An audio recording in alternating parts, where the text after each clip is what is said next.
This is super cool. This is a disarmed exploding die pack. Let me talk about it. Now, what exactly is a disarmed exploding die pack? I have a feeling you know what it is, but just in case you don't, die packs are small exploding devices that are hid in cash bundles in banks, and they're meant to catch robbers. If a bank gets robbed, they explode, and it usually contains permanent ink and tear gas. So it ruins the money and it really screws up the robbery. It makes it so they're probably gonna get caught because they got ink all over themselves. And then, like I said, there's tear gas, so it hurts. A bank teller will slip a die pack into a cash bundle during a robbery, and the thief will unknowingly take it. Now, the die pack will explode usually 15 to 30 seconds later. It's activated when a robber steps out of the bank. There's radio sensors at the door, and so the moment they step out, that fuse is activated, like I said, 15 to 30 seconds. It gives them just enough time to get to their car and start to flee, but then they're tagged. The pack detonates with red dye, often solvent-based and permanent. And like I mentioned, there's tear gas usually too, so not only is it gonna incapacitate the robber, make them cough or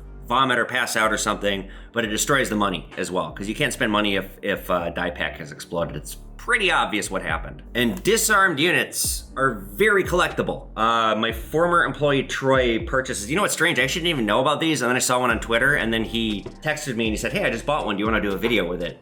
He paid $800. These can go for thousands, sometimes more. They're often found in law enforcement auctions, prop houses, or sometimes through retired bank security personnel. Some are used as training tools, some are used in true crime museums. And let's give a brief history of bank robberies, because I love bank robberies. Some of my favorite movies, bank robbery movies. 1831 was the first US bank robbery in history. The City Bank of New York was robbed to the tune of $245,000 by thieves that tunneled underground into the vault. That's about $8 million today. There was no violence, there was just precision, and this would be a sign of things to come. In the 1860s through the 1880s, we had the Wild West era. We had the likes of the Dalton Gang, of Jesse James. Robbers were explosive, violent, they'll kill you without a second's hesitation.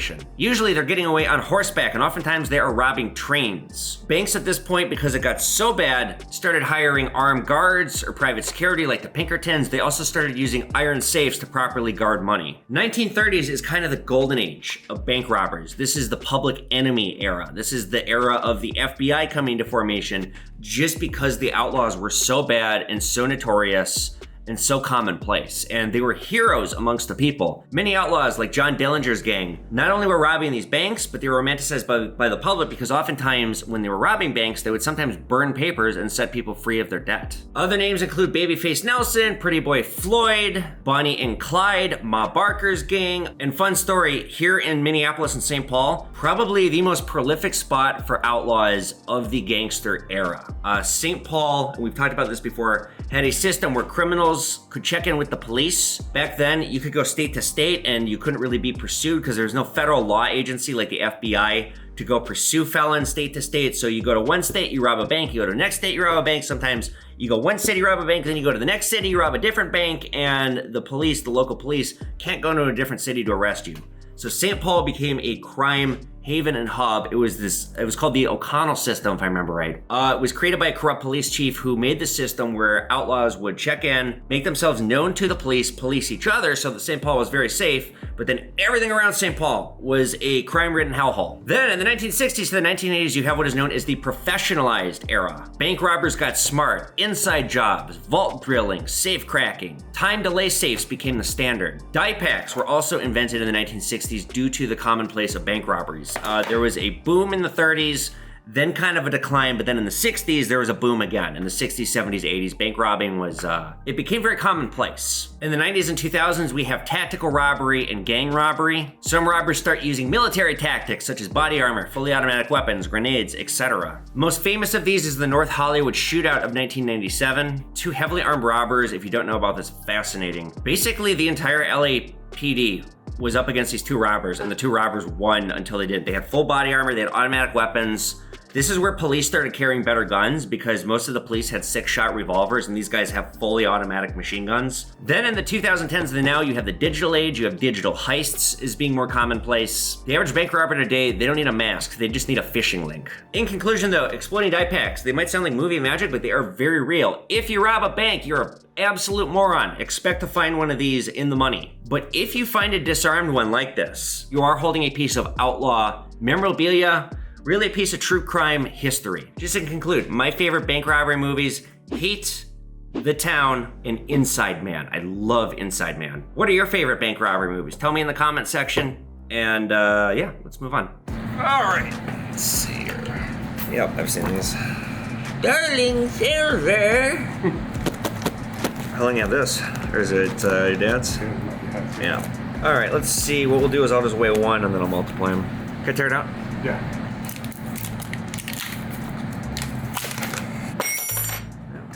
This is 58. So 90%, 3,145. Cool.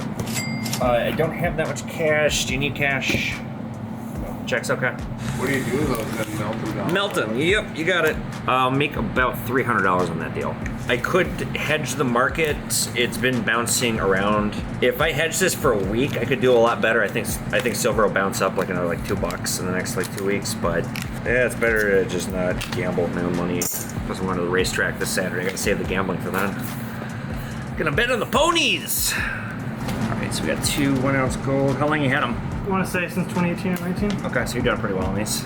Yeah, about around 1,300. Doubling it up. Considerably more than double. So yeah. Good for you. You said you bought at 1,300? Nice. You got any more, as I said? I got a bit more. Okay. Just enough to cover some bills. Yep, that's what it's there for. Just keep your eye on the price. Now, are you paying me just for spot with these? I assume there's no collective value. Yeah, the problem is everybody's selling right now, so premiums are in the toilet right now. Sure.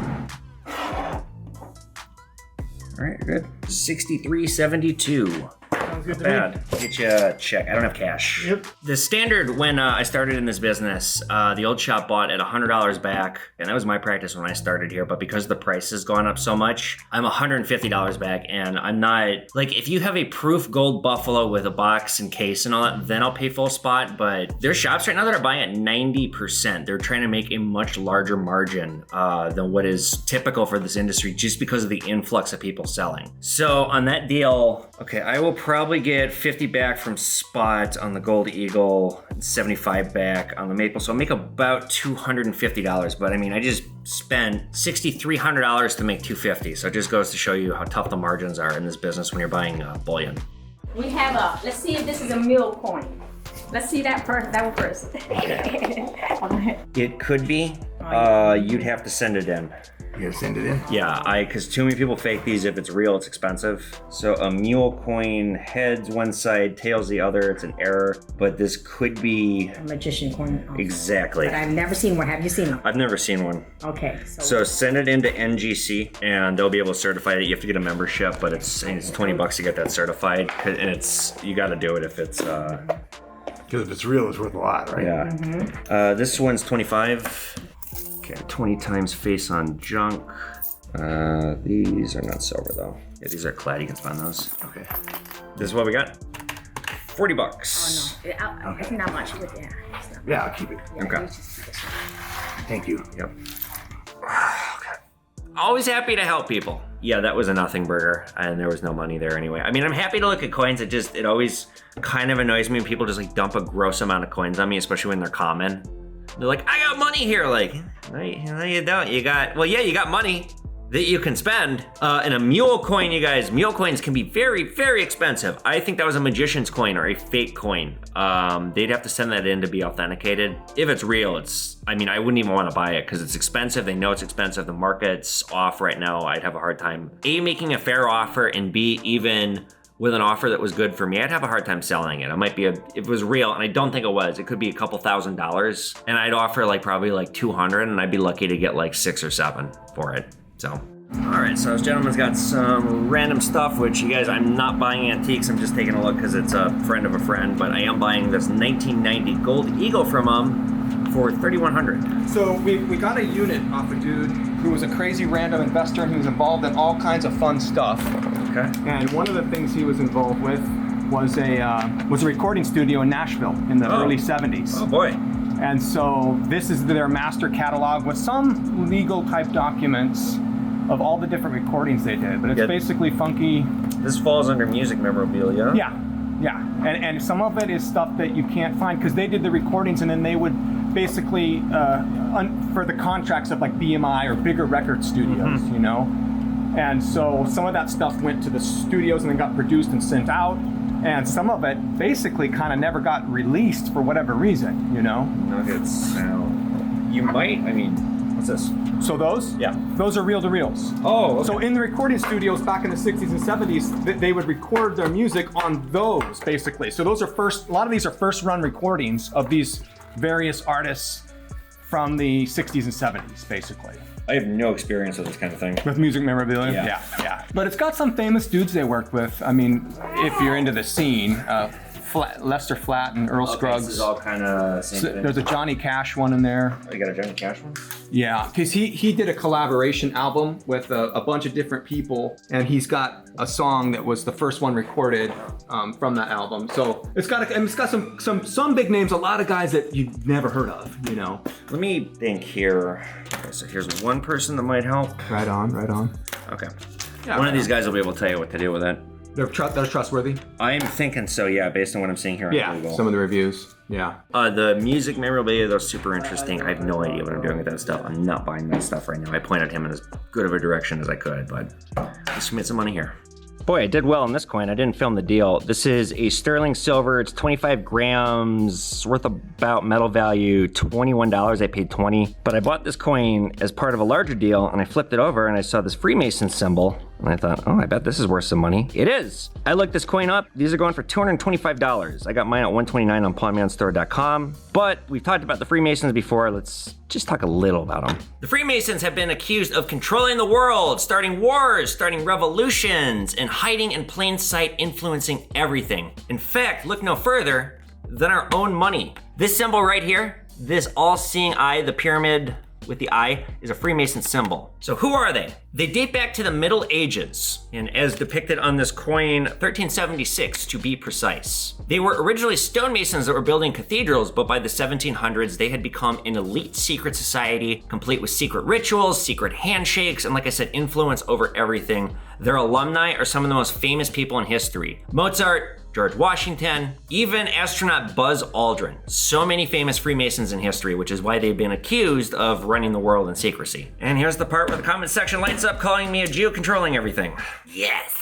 Their symbol is a square and compass, which we see depicted right here. And this represents morality and geometry. But because of all the conspiracy theories and their fame throughout history, their items are very sought after and collectible. So like I said, when I turned this coin over and I saw a Freemason symbol, I thought this is worth looking up, and sure enough. So what's worth money? Anything affiliated with a Masonic ritual. These can include swords, rings, the clothing they wear, aprons. If it's got the symbolism on it, especially if it's old, the older it gets, generally the more expensive it gets. It can get very pricey. I saw a Masonic apron from the 1800s. Was $400 on eBay. They can be as much as $2,000 or even more. If you have original documents, original minutes from meetings, especially old ones, or a Masonic Bible, it can be $10,000 or more. It's really a question of how rich is a person? Are they bidding against another rich person? We encounter this one a lot. And how much money do they want to spend? And if you have a document signed by a famous Freemason, that's like auction worthy. Like we're talking big, big bucks. Now, a problem to be aware of, something that's modern like this, where it was very easy for me to look up, like this exact coin has a KM number. This is something, I mean, you're not gonna see a lot of fakes with this if it's precious metal, but actual items from Masonic rituals, those do get faked quite a lot. I would recommend, if you are interested in collecting this kind of stuff, steer clear from Etsy. Etsy is rife with fakes. How do you tell a fake? Well, look at the material, kind of like with World War II items. We've talked about this before. If you have a World War II uniform, but it's made from polyester, not cotton, it's fake, because they didn't have polyester back then. So look and see what the material is made of from the old item or the old artifact. Also look for insignias, badge numbers or identification numbers, original names that you can cross-reference and look up. Especially if you have a relative that was involved in the Freemasons and they passed, it's worth looking through their stuff and seeing what they have. Now you might catch some heat. I didn't find a whole lot of evidence of this. I know that because they're a secret society, they're not big fans of their secrets getting out. But as far as I know, you can legally buy and sell a Bible. You just, you might turn up dead.